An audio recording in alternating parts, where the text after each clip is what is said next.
A treacherous storm off the coast of Charleston left passengers and crew members of Carnival Sunshine shaken and fearing for their very lives, and the Sunshine might need to be taken out of service for repairs.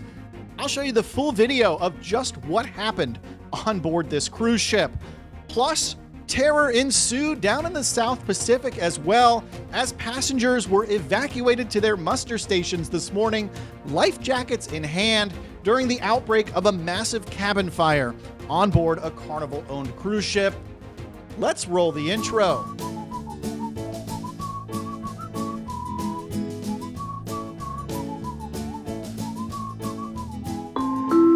Hey, welcome to the Midships channel. I'm your Captain Corey. Thank you so much for stopping by the channel today. And the headlines, while they may sound sensational and kind of fantastical, well, I promise you, all the things we're going to talk about today really just happened on board cruise ships. It's a wild ride of cruise news, so you better buckle up.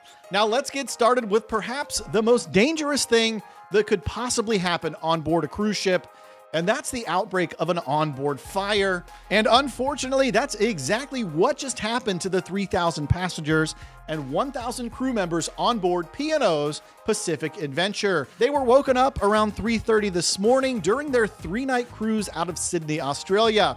At that time, a fire was detected in one of the balcony cabins on board the ship, and immediately P&O crew members rushed into action, fully implementing their fire and muster plans. A general alarm went out telling all the passengers on board to grab their life jackets and head immediately to their muster stations. And video posted to social media shows part of the fire as well as footage from the passengers heading down to their muster stations, life jackets in hand, with one passenger being quoted as saying, "Are we going to get on board our lifeboats and actually leave the cruise ship?" Now, passengers on the decks above the fire report seeing and smelling smoke in their cabins as well as in the hallways.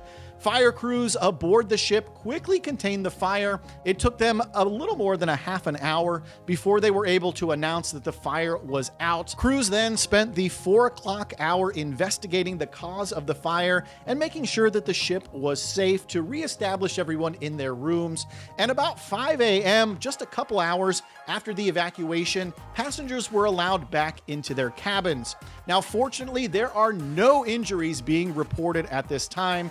Typically, you would see some injuries from smoke inhalation in a ship this full with a fire of this magnitude, but luckily, we don't see any coming out from the Pacific Explorer as of this reporting. Now, the cause of the fire remains to be seen, as does the extent of damage on board the cruise ship. It's yet undetermined. The cruise line is still investigating, but luckily everyone survived on the cruise and it's able to go on as planned without a ton of interruption. And this is not the first time we've seen a high-profile cruise ship fire over the years, the most recent being the Carnival Freedom, which is obviously now nicknamed the Carnival Fire. She's still cruising around without her whale tail as the result of a fire over in Grand Turk last year. If you want to stay up to date on any breaking news regarding the P&O Pacific Explorer fire, well, make sure you get subscribed to the channel. This was one wild story. I'm really curious as to what happened in that balcony cabin at 3 o'clock in the morning to cause a fire to outbreak in the middle of the night. Very strange indeed. But you know what isn't very strange indeed?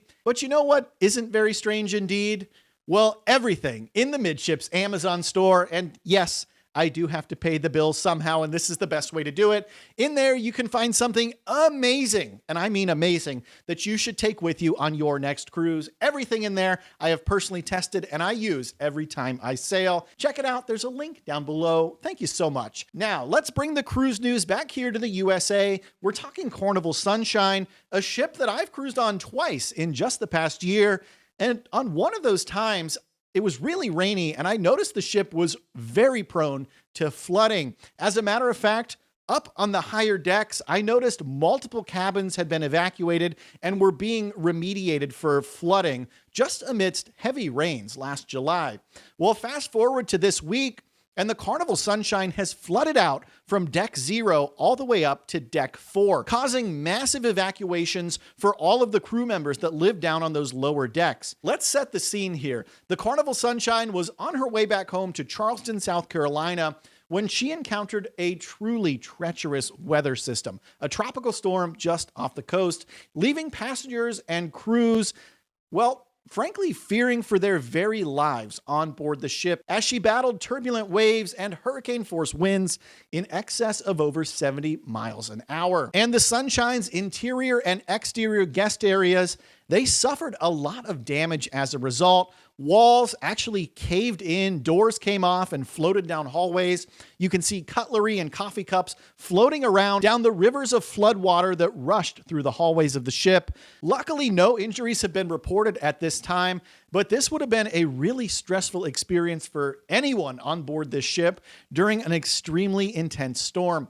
Now, photos have emerged on social media showing exterior images of the ship with just total devastation of deck chairs, furnishings, fabrics covering the seating areas, just totally destroyed, torn apart. And amidst all of this, Carnival decided to confine the passengers on board to their cabins. They locked them in with all of their belongings being scattered about the ship by the weather. In addition to passengers being confined to quarters, crew members had to be evacuated all the way up to deck 5 where the theater is. Now, some of the guests on board the Sunshine decided not to go home to their cabins and instead also evacuate into the theater to hang out with the crew during this difficult time. Most of the people on board hung out there with their life jackets on, and it's being reported that the crew bar on board the ship was completely destroyed, completely flooded out. Crew cabins and the corridors all along, they're not going to be in good shape. As a matter of fact, they're probably not going to be usable for quite some time now until repairs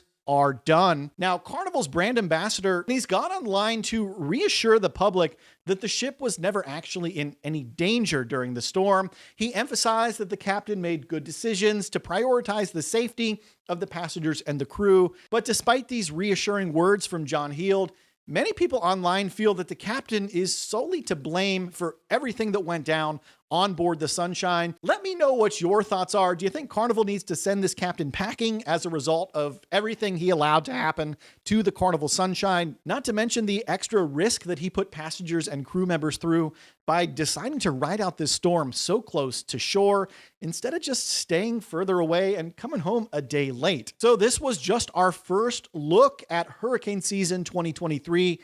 It's not even June 1st when the official season kicks off, and we've already seen the first damage to a cruise ship that tropical weather can and does inflict. If you made it this far into today's episode, please make sure you get subscribed to the channel down below with the notification bell turned on. Thank you so much for stopping by the channel today, and until next time, we'll see ya on the Midships. Whew, I was up late last night with all of the members of the Midships Miami Nights group cruise.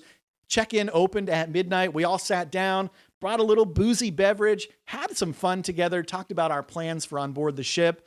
Man, I can't wait to show you some behind the scenes of this next group cruise. Make sure you're subscribed if you don't want to miss out on that. You can always try to reach out to Kelly, my travel agent.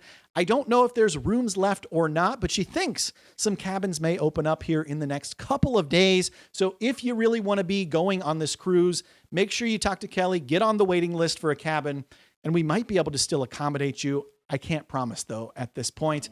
Thanks for sticking it through to the end. We'll see you tomorrow.